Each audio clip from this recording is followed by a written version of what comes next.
আসসালামু আলাইকুম বন্ধুরা, সবাই কেমন আছেন? আজকে আপনাদের একটা সুন্দর জায়গা দেখাতে নিয়ে যাব, তো চলেন আমরা যাই।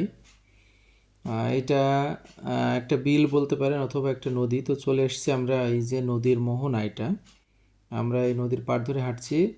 আপনাদেরকে খুব সুন্দর একটা নদী দেখাবো আজকে। এখানে খুব সুন্দর একটা প্রাকৃতিক পরিবেশ। এই যে আমার পিছনে দেখতে পাচ্ছেন নদীতে পানি আছে অল্প, তবে শীতের সময় এখানে অনেক অতিথি পাখিরা আসে। আজকে আমার উদ্দেশ্য ছিল আপনাদেরকে অতিথি পাখি দেখানোর, কিন্তু দু একটা দেখতে পাচ্ছি দূরে, দেখা যাচ্ছে হয়তো ভিডিওতে আপনারা দেখতে পাচ্ছেন না।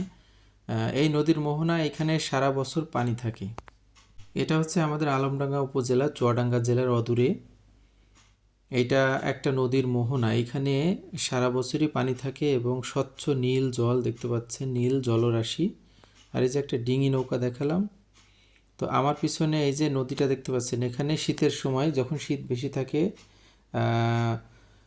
অতিথি পাখিদের আগমন ঘটে। তো আজকে আমি এসেছিলাম মূলত আপনাদেরকে অতিথি পাখিটা আছে কিনা দেখার জন্য, কিন্তু আমি দু একটা দেখতে পাচ্ছি। আপনার দেখতে পাচ্ছেন আমাদের পিছনে খুব বেশি অতিথি পাখি আজকে পেলাম না, কিন্তু সব সময় ঝাঁকে ঝাঁকে অতিথি পাখি এখানে আসে শীতের সময়, এবং শীত শেষে এরা আবার ফেরত যায়। আর এই নদীতে কখনো পানি শুকায় না, খুব সুন্দর পানি থাকে। এই যে আমার পিছনে একটা ডিঙি নৌকা দেখতে পাচ্ছেন, এটা চালানোর জন্য কিন্তু প্র্যাকটিস লাগে। এটা আপনি চালাতে পারবেন না, মাঝ নদীতে গেলে ডুবে যাবেন। আমি অনেক আগে একটাবার চেষ্টা করছিলাম, কিন্তু আসলে পারি নাই। তো যেটা বলছিলাম যে এই যে নদীর চারিপাশে খুব সুন্দর একটা পরিবেশ। আপনারা কখনো বেড়াইতে আসলে আসতে পারেন। নিস্তব্ধ, এখন শীতকাল তো নিস্তব্ধ জলরাশি।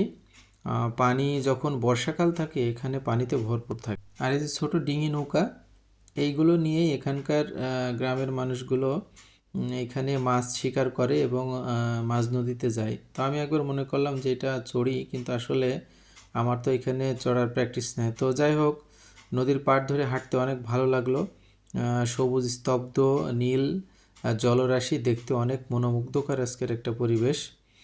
আপনারা চাইলে এখানে বেড়াইতে আসতে পারেন। এখানে আসলে মূল আকর্ষণ আসলে অতিথি পাখি, কিন্তু শীত তো অনেকটা কমে গেছে, এই কারণে অতিথি পাখির আগমন ঘটেছিল ঠিকই, কিন্তু অতিথি পাখি খুব বেশি আর এখানে নাই। তারপরেও আপনারা আসতে পারেন। এইটা আলমডাঙ্গা শহরের অদূরেই বন্ডবিল নামক একটা স্থানে নদীর মোহনা। এখানে সুন্দর প্রাকৃতিক পরিবেশ আছে। একটু আসলে হয়তো আপনাদের মন ভালো থাকবে। আমাদের প্রত্যেকেরই একটু রিফ্রেশমেন্ট দরকার। তো সবাই ভালো থাকবেন। আজকের ভিডিওটা ভালো লাগলে একটা লাইক কমেন্ট শেয়ার দিয়ে পাশে থাকবেন।